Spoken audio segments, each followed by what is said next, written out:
Bonjour people and welcome back to another Transformers review. This time we are looking at Transformers The Last Knight Deluxe Class Berserker, aka Dark of the Moon Crankcase, because let's be honest, they look exactly the same. They might as well have been the same character. But alas alack, here we are with this. You may be able to sense from my voice, I'm not looking forward to doing this. In fact, the only reason why I'm doing this review is because I'm moving house and he needs to be in robot mode to go back into his box. So I just need any old excuse to do this figure, and this is it, and yay. Okay, let's not beat about the bush. I'm not a massive fan of this guy, not because that there's anything consequentially wrong about the figure, and not even like its transformation or anything. It's just the fact that fundamentally this figure does not hold together very well. I may have just contradicted myself by saying that, but this vehicle mode is a pain in the arse to get completed together right. I'm saying words but not making sense, bear with me. Robot mode of this figure is beautiful, but trying to transform him into this makes you want to go jump off a bridge. It's not fun to do. In theory, it's a very simple figure, but when you're trying to attach everything together, nothing holds in place. You put that bit together, that comes apart. You put that together, then that comes apart, and it's just yeah. Anyway, transformation comes later in the video. Let's start with the aesthetics. Crankcase / Berserker here turns into an SUV. It's black all over. You've got these blue windows, but not tinted in any way. There's no see-through element to them. You've got a nice Chevy logo on the front there, silver lights up front. You've got a purple Decepticon logo on either side of the front door. Some red lights on the top. That's the underside. That might indicate it's a bit of a shell former. It's a bit more to it than that, but whatever. And yeah, that's the vehicle mode. Chevy logo on the back as well. It's nice, it's simple. The way I've got it at the minute, it's actually held together. It looks nice, but yeah. We have these things here. They're not boomsticks, but these are the grenade lance things that the Dreads had in Dark of the Moon, but we threw into Ironhide. Yeah, I mean, the soft rubber, bit lifeless. They peg into the sides here, but as you can see, this one just fell off really easily. They barely hold on. Weapon storage, really crap. Really, really crap. So let's get them off to the side and forget about them, because we'll attend to them again in robot mode. So overall thoughts of the vehicle mode as it stands when it's all together and actually being nice and friendly, it does look good. It actually does look good. It's a classic deluxe size, blends in with a lot of other figures really well. You know, it's solid when it wants to be solid, but more often than not, it's a bit of a misery. Transforming him into robot mode is okay. It's the other way, as I've said already. It's been a while since I transformed this guy, so I'm a little bit rusty, but from memory, it's not hard. So what I think we want to be doing for a start is alleviating the bumper and the front end of the car and just folding that up like that. I think this will become his backside, if I remember correctly.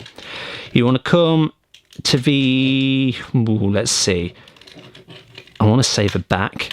There we go, yes. Unclip this. This is the misery section, these sides. Ugh. That, as you can see, has loosened that up. It's a given. Fold that all the way back and fold that all the way back like that.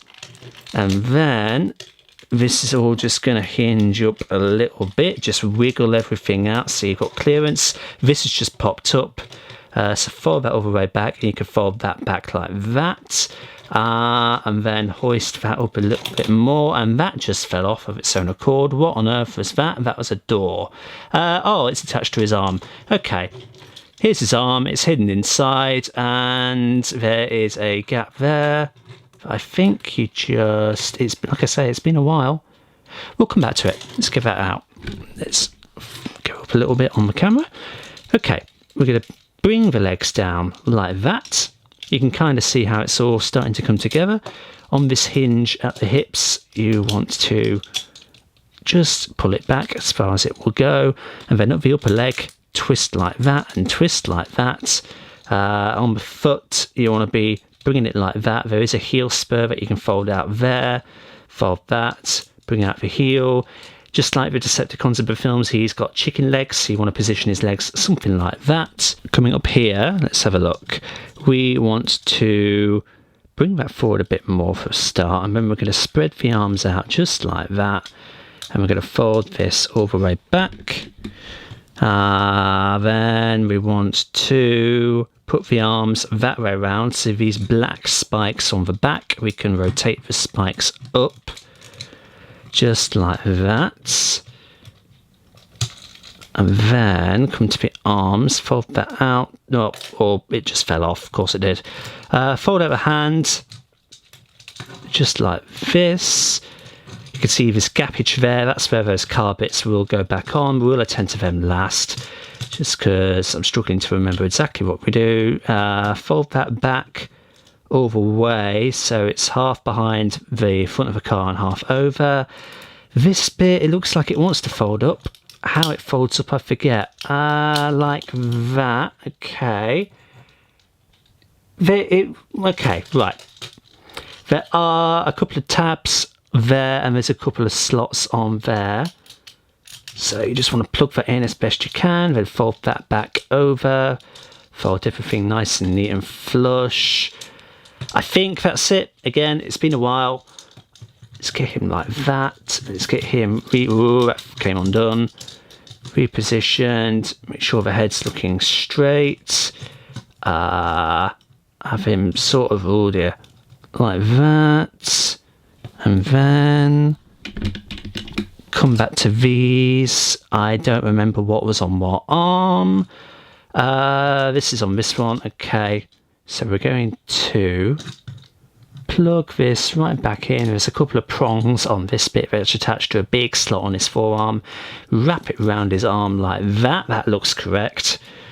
We're going to come here. We're going to plug this back in just like that. Wrap the lower half around.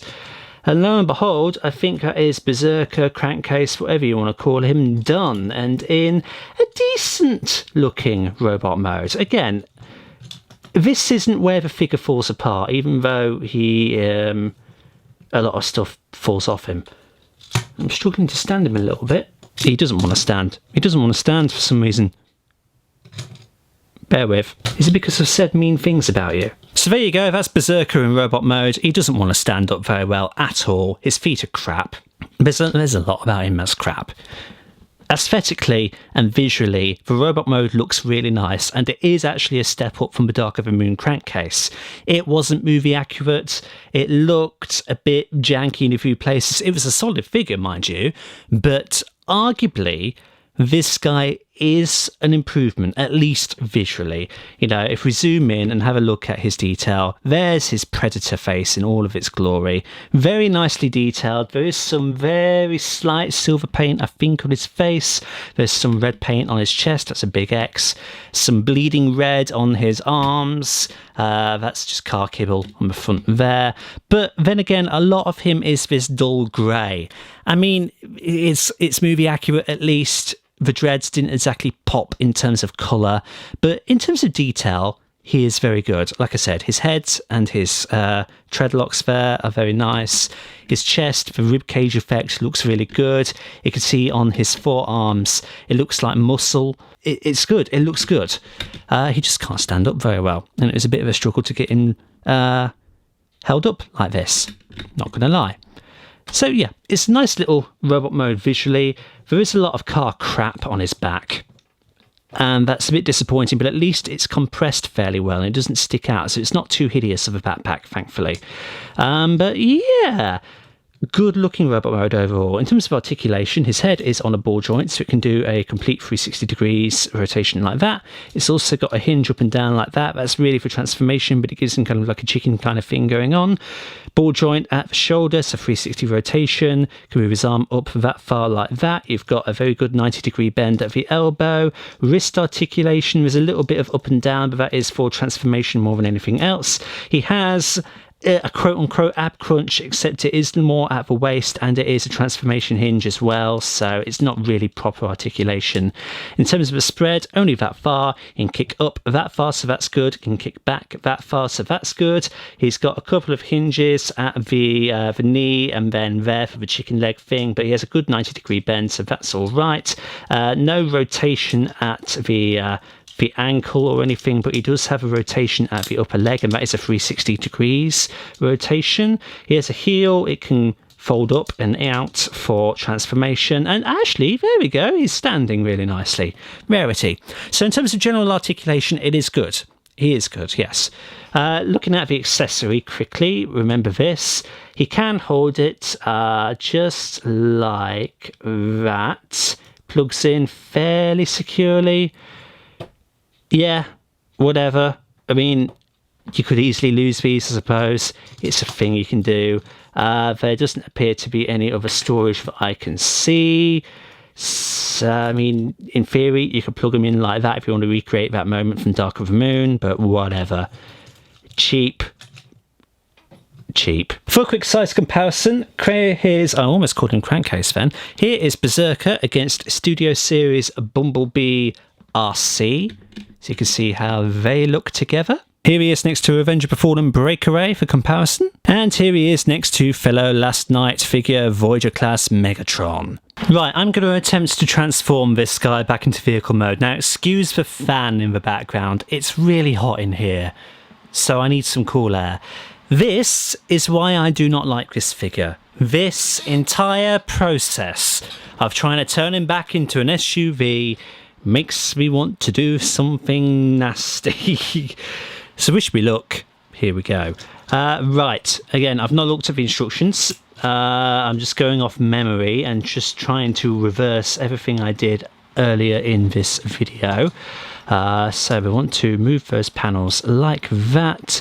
We want to fold the wrists in like that, so they're tucked and out of the way. I know that the arms want to be up like that. We want to be bringing his head forward to allow clearance.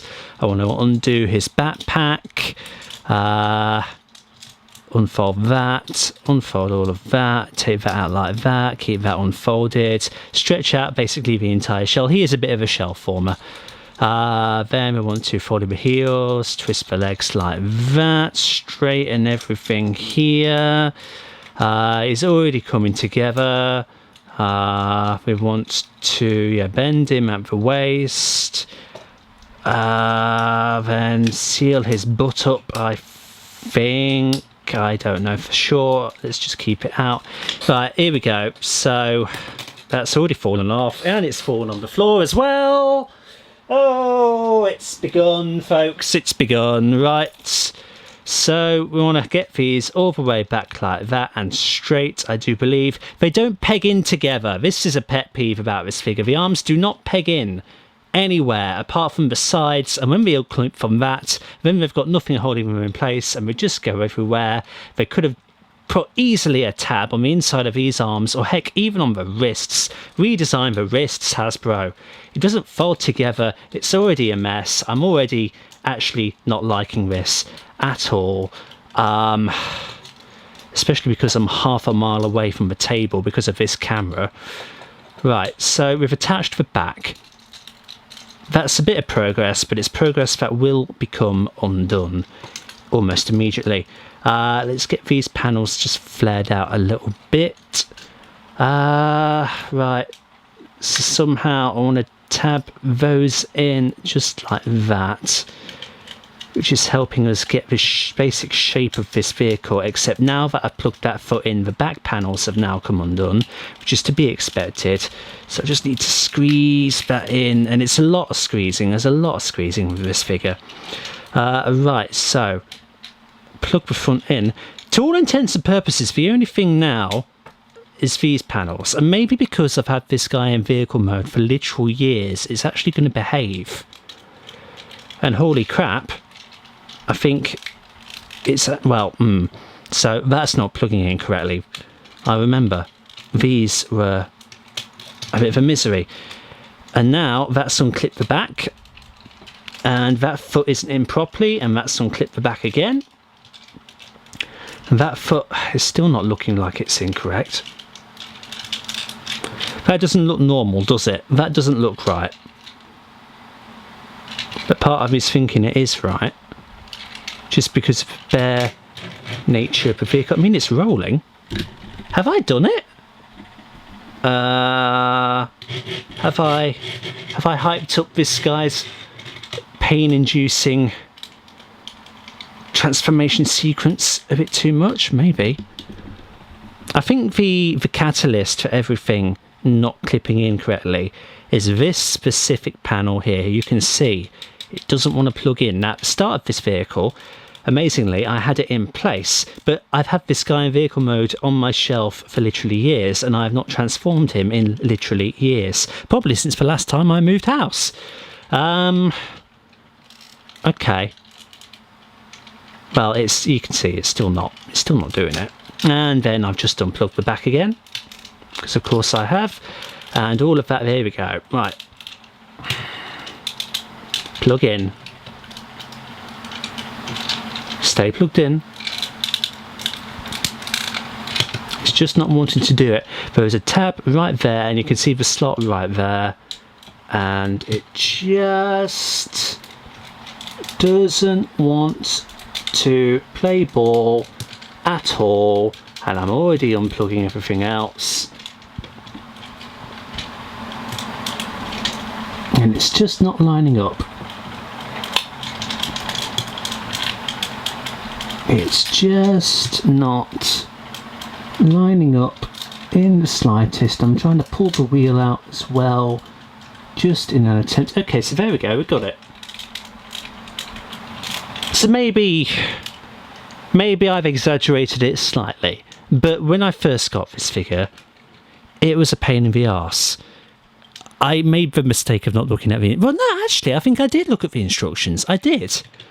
And we did manage to eventually get it in vehicle mode, but it took a while. But there we actually go. So you're watching this review and you're thinking, well, you've just talked a load of rubbish. That was easy. And, you know, in principle it is easy. It's just a defect of this mould that things just don't want to plug in properly. But yeah, it kind of did it. I talk a lot of rubbish on this channel, as you can probably tell. I filmed this little bit after the main bulk of the review. So, yeah. It's still there are better figures out there. There are, but back to the review. So there we are then. That is Berserker. I mean, visually and aesthetically, it's a nice looking figure, but there's a lot of car panels on him. He has a backpack. Transforming him into vehicle mode, it's misery. He doesn't stand particularly very well, even though he's playing ball right now. There are just things about this figure that stop me from outright recommending it. I don't know if the Studio Series Crowbar fixed some of the issues of this thing. It might have done, but I don't know. As far as I know, they're very similar figures.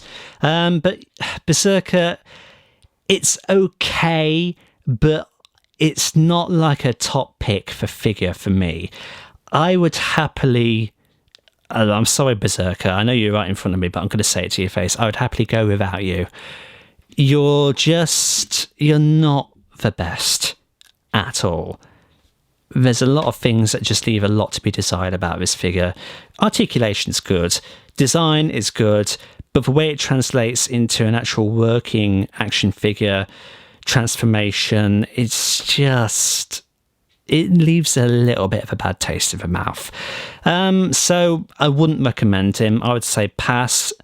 Maybe seek out the Dark of the Moon crankcase instead. It won't be as movie accurate, but you might have a bit of a better time with it. So that's Berserker. Thank you everybody so much for stopping by and checking out this video. Like and subscribe if you haven't already, and share it around to help out the channel. And until the next time, see y'all later.